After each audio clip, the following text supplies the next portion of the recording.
NEET 2024-এর result out হওয়ার পরেই 718, 719 এই মার্কসগুলো কিছু বাচ্চা পেয়েছে, যেই নিয়ে ইন্টারনেট দুনিয়া তো একেবারে তোলপাড়। কারণ 718, 719 মার্কস তো পসিবলই নয়। কেন পসিবল নয় সেটা আমরা দেখবো, কি এনটিএ তার উত্তর দিচ্ছে সেটাও আমরা দেখবো। ইনফ্যাক্ট অনেকেই দেখেছি আমরা যে যারা র্যাঙ্কার্স, প্রথম দিকে যারা র্যাঙ্ক করেছে তাদের রোল নাম্বারগুলো কিন্তু সমস্ত কাছাকাছি। তার মানে কি তারা একই সেন্টার থেকে সবাই একইভাবে পরীক্ষা দিয়েছিল। কি রয়েছে অ্যাকচুয়ালি এনটিএ এর কিছু উত্তর দিয়েছে, যদিও সেই উত্তরটা কতটা গ্রহণযোগ্য আমি জানি না, কিন্তু এনটিএ কিছু তো একটা বলেছে, সেটা আমরা দেখে নেব। তার আগে তোমাকে আমি বলি যে হ্যালো এভরিওয়ান, কেমন আছো বলো তোমরা সবাই। যদি তোমরা আমার চ্যানেলে নতুন হয়ে থাকো চট করে চ্যানেলটা সাবস্ক্রাইব করে দিও, কারণ নিট সংক্রান্ত সমস্ত ইনফরমেশন, সমস্ত অথেন্টিক ইনফরমেশন তোমাকে আমি দেব সবার আগে বাংলা চ্যানেলে। তাই যদি চ্যানেলটা ভালো লাগে অবশ্যই সাবস্ক্রাইব করে দিও। তুমি যদি নিট জার্নিতে আমার সাথে থাকতে চাও থাকতে পারো। ভিডিওগুলো ভালো লাগলে লাইক, কমেন্ট, শেয়ার করতে ভুলো না। ফার্স্ট কথা হচ্ছে 718, 719 মার্কস কি করে হয়? তার কারণ আমরা জানি 720-তে আমাদের নিট পরীক্ষা হয়।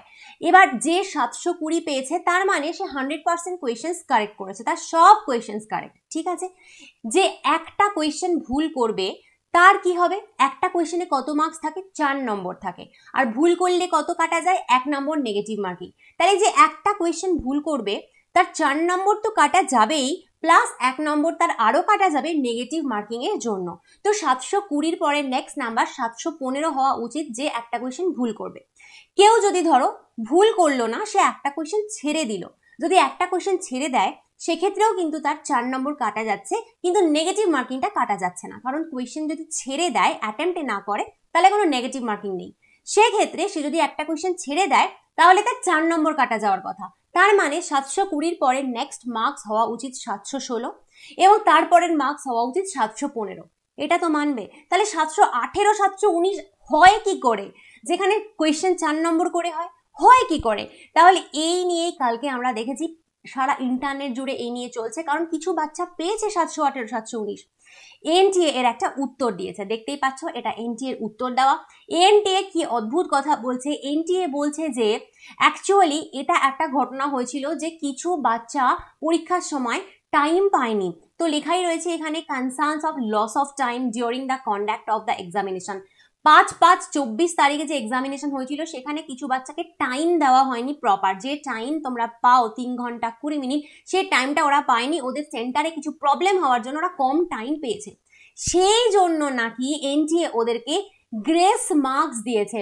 The loss of examination time was ascertained and such candidates were compensated with grace marks. এই টাইম লস কে নাকি এনটিএ গ্রেস মার্কস দিয়েছে। So candidates marks can be 718 or 719 also. এই গ্রেস মার্কস কত দিয়েছে, কোন বেসিসে দিয়েছে, কিভাবে দিয়েছে জানি না আমরা, কারণ এনটিএ সেটা বলেন, এটা দায় সারা উত্তর দিয়ে দিয়েছে। তুমি দেখতে পাচ্ছ এখানে দায় সারা উত্তরটা রয়েছে। ওরা বলছে কিছু বাচ্চা টাইম পায়নি, আমরা সেটা কম্পেনসেট করেছি গ্রেস মার্কস দিয়ে। আরে তুমি গ্রেস মার্কসটা কিভাবে দিয়েছো, কিভাবে, কত নম্বর গ্রেস মার্কস পেয়েছে, কতটা টাইমের জন্য কত নম্বর গ্রেস মার্কস পেয়েছে? যেখানে ওয়েস্ট বেঙ্গলের বহু বাচ্চা আছে, তোমরা আমার চ্যানেলে এসে কমেন্ট করেছো যে ম্যাম আমাদের সেন্টারে প্রবলেম হয়েছিল, আমাদের আধা ঘন্টা টাইম লস হয়েছে। তাহলে এগুলো কি কিছু না? তাহলে এগুলো কেউ দেখলো না?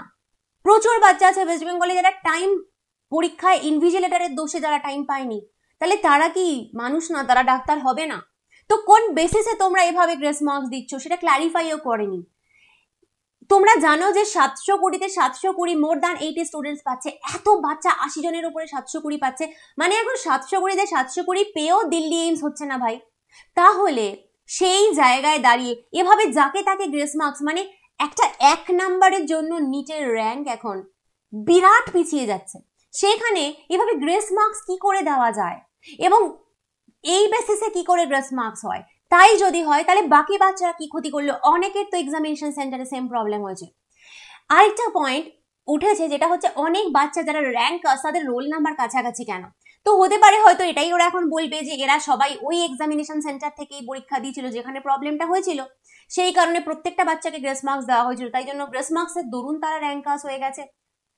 দিস ইজ উইয়ার্ড, এইটা হওয়া উচিত না, এটা আমরা কিন্তু কিছুতেই মানতে পারছি না। মানে এই যদি হয় তাহলে আমরা ট্রাস্ট করব কি করে একটা এত বড় এজেন্সিকে? আমরা কিভাবে জান প্রাণ লড়িয়ে ডাক্তার হওয়ার চেষ্টা করছি? আমি জানি না মানে এই জিনিসের কতটা ভ্যালিডেশন আছে, কতটা কি আমি জানি না, কিন্তু যেহেতু আমাদের অনারেবল সুপ্রিম কোর্ট এটার এগেনস্টে কিছু বলেনি এবং যেহেতু এই পরীক্ষাটা বৈধ হয়ে রয়েছে, সেজন্য আমাদের কারোরই কিছু করার নেই। বেসিক্যালি আমাদের কারোরই কিছু করার নেই।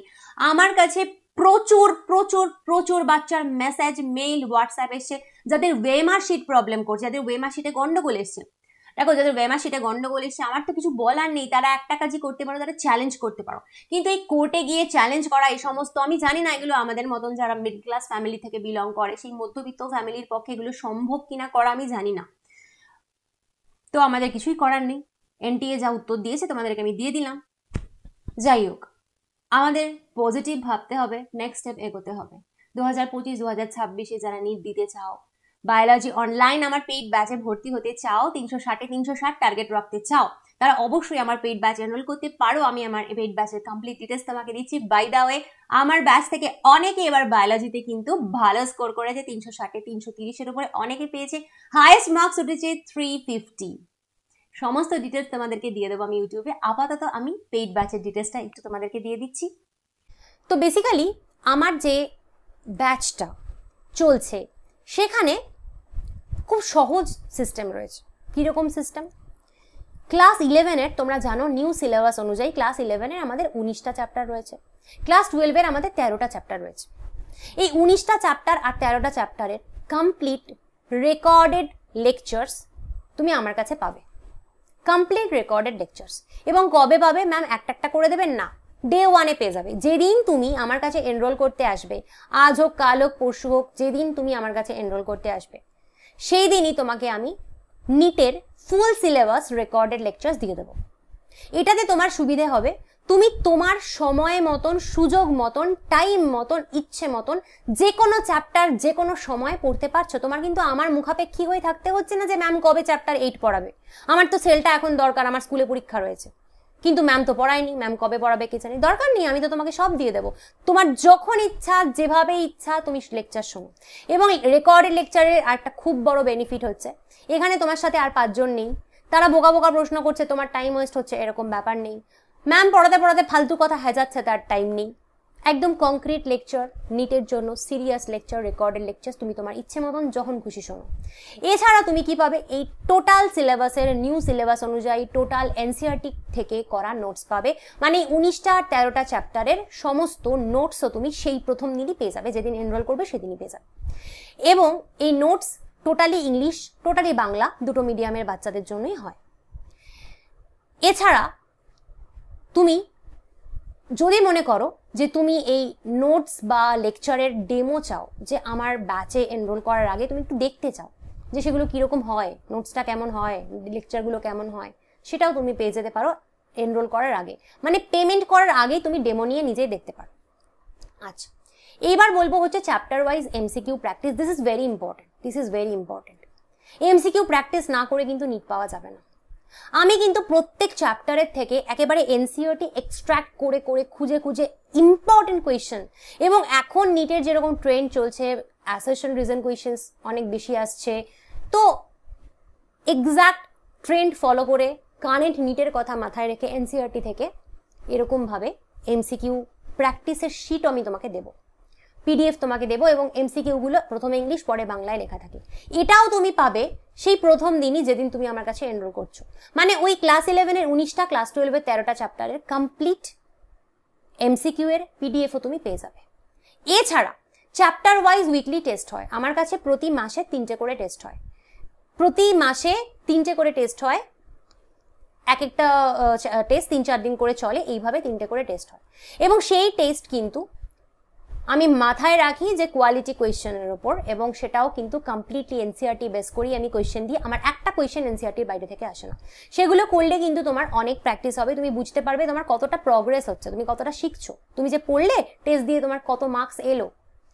This is very important. এই MCQ practice and test, this two are very important for your NEET. শুধু পড়লে আর নোট দেখলে হবে না, কিন্তু প্র্যাকটিস করতেই হবে। এছাড়া ফুল সিলেবাস টেস্ট হয় আমার কাছে, সেটা নিটের আগে হয়, সেটা অফকোর্স এখন না, সেটা এপ্রিলে, প্রতি বছর এপ্রিলে আমার কাছে ফুল সিলেবাস টেস্ট হয়। মানে পুরো 360 নম্বর বায়োলজির টেস্ট হয়, ইংলিশ বাংলা ঠিক যেভাবে নিটের কোয়েশ্চেন থাকে সেভাবে। তোমার এখানে একটা কিন্তু প্রশ্ন আসবে, এই যে ম্যাম এই যে লাইভ ক্লাস করছি না, আমরা রেকর্ডেড ক্লাস করছি, তো একটা কিছু পড়তে গিয়ে আমার যদি ডাউট হয়, একটা লেকচার শুনছি ডাউট হলো, সেটা কিভাবে আপনি মেটাবেন? তো ডাউটের জন্য যেটা করতে হবে সেটা হচ্ছে যে তুমি যে লেকচারটা শুনছো, আমি যে লেকচারটা দিয়েছি তার নিচে কমেন্টে গিয়ে তুমি ডাউটটার কমেন্ট করো, তোমার কি ডাউট আছে। আদারওয়াইজ তুমি আমাকে ডাইরেক্ট মেল করতে পারো, যে কোনো একটা, হয় কমেন্ট করো বা ডাইরেক্ট মেল করো, আমি তোমার ডাউটের উত্তর দিয়ে দেবো। সুতরাং ডাউট নিয়ে কোনো চিন্তা নেই, এটা বরং অনেক ইজি, কারণ তোমার যখন ডাউট হলো তুমি তখন উত্তরটা পেলে, তোমার ওয়েট করতে হবে না যে কবে ম্যাম সেল ডিভিশন পড়াবে, আমার তো সেল ডিভিশনে ডাউট আছে, কবে ম্যাম পড়াবে। না, তোমার আজকে সেল ডিভিশন তুমি আমার কাছ থেকে দেখতে গিয়ে তোমার কিছু প্রশ্ন হলো, তুমি আজকেই আমায় কমেন্ট করো, আমি উত্তর দিয়ে দেবো। তো ডাউট ক্লিয়ার তো আমার কাছে হবেই, যদি প্রপার ডাউট থাকে, পড়াশোনা সংক্রান্ত ভালো ইম্পর্টেন্ট ডাউট থাকে এবং অ্যাকচুয়ালি তুমি কোথাও বুঝতে পারছো না, হতেই পারে সেটা, তো সেই ডাউট তোমার ক্লিয়ার হয়ে যাবে। এই কোর্সটা এর সুবিধা আরেকটা, এটা হচ্ছে বোর্ড ফ্রেন্ডলি, যারা বোর্ড দিচ্ছ তাদের আমার নোটস থেকে কিন্তু বোর্ডের জন্য অনেক উপকার হবে, কারণ বেসিক্যালি নিটের নোটস পড়লেই বোর্ডের 90% হয়ে যায়, তো কোনো তোমার চিন্তা নেই, তোমার আলাদা করে নোটস বানাতে হবে না, এটা বোর্ডের জন্য উপকার হবে। ডেফিনেটলি এর লাইফ টাইম ভ্যালিডিটি আমি রেখেছি। লাইফ টাইম ভ্যালিডিটি মানে কি জানো? লাইফ টাইম ভ্যালিডিটি মানে এমন নয় যে তুমি আজকে জয়েন করলে 2028-এ গিয়ে নিট পেলে, ততদিন অবধি তুমি সবকিছু পেলে, ততদিন অবধি তোমার কাছে সবকিছু থাকলো, শুধু তাই নয়। লাইফ টাইম ভ্যালিডিটি মানে এই, তুমি যদি 2028-এ গিয়ে নিটটা পাও, এতদিন তুমি চেষ্টা করে যাও, তুমি প্রত্যেক বছর আমার কাছে সমস্ত পরীক্ষা দিতে পারবে, সমস্ত এমসিকিউ ফ্রিতে পেতে পারবে, যতবার আমি পরীক্ষা নেব তুমি কিন্তু সব পরীক্ষা দিতে পারবে। এমন না যে আমি এখন ঢুকলাম মানে শুধু 2025-এর আগেই আমি পরীক্ষা দিতে পারবো, 26-এর পরীক্ষাগুলো দিতে পারবো না, তা নয়। তুমি 28-এ দাও না, তুমি 28-এ গিয়ে নিট দাও, ততদিন অবধিও সমস্ত পরীক্ষা তুমি আমার দিতে পারবে। হোয়াটসঅ্যাপ গ্রুপ রয়েছে আমার নিজস্ব পেইড ব্যাচের বাচ্চাদের জন্য, সেইখানে তুমি অ্যাডেড থাকবে, এবং যতদিন না তুমি হোয়াটসঅ্যাপ গ্রুপ ছাড়তে চাইছো আমি তোমাকে কোথাও যেতে দেবো না। তো হোয়াটসঅ্যাপ গ্রুপে তুমি থাকবে, এবং যতদিন না তুমি নিট পাচ্ছ, সেটা যেই সালেই হোক না কেন, ততদিন অবধি তুমি আমার হোয়াটসঅ্যাপ গ্রুপে থাকবে, এবং ততদিন অবধি সমস্ত রকমের টেস্ট এভরিথিং বেনিফিট তুমি পেতে পারবে। কোনোদিন কোনো আর এক্সট্রা কোনো পেমেন্ট তোমাকে করতে হবে না, শুধুমাত্র অ্যাডমিশনের সময় একবারই তোমাকে ₹1000 দিতে হবে, ₹1000 দিতে হবে অ্যাডমিশনের সময়, সেই যে দিলে আর জন্মের মতন তোমাকে আমাকে কোনো পেমেন্ট করতে হবে না। বায়োলজির জন্য তোমার এভরিথিং ডান। তুমি যদি মনে করো যে এই ব্যাচে তুমি এনরোল করতে চাও বা ডেমো পেতে চাও, তাহলে তুমি আমাকে এই যে 9019765145 নাম্বারটা দেখছো, এটাতে হোয়াটসঅ্যাপ করো, ফোন করো না, ফোন করলে আমার ফোন ওঠানো পসিবল হয় না, সারাদিন এত ফোন আসে। হোয়াটসঅ্যাপ করো, হোয়াটসঅ্যাপ করে তুমি ডেফিনেটলি এনরোল করতে পারো এই ব্যাচের জন্য। তো পরের দিন অন্য কোনো ভিডিও নিয়ে আসবো, আজকে যাচ্ছি।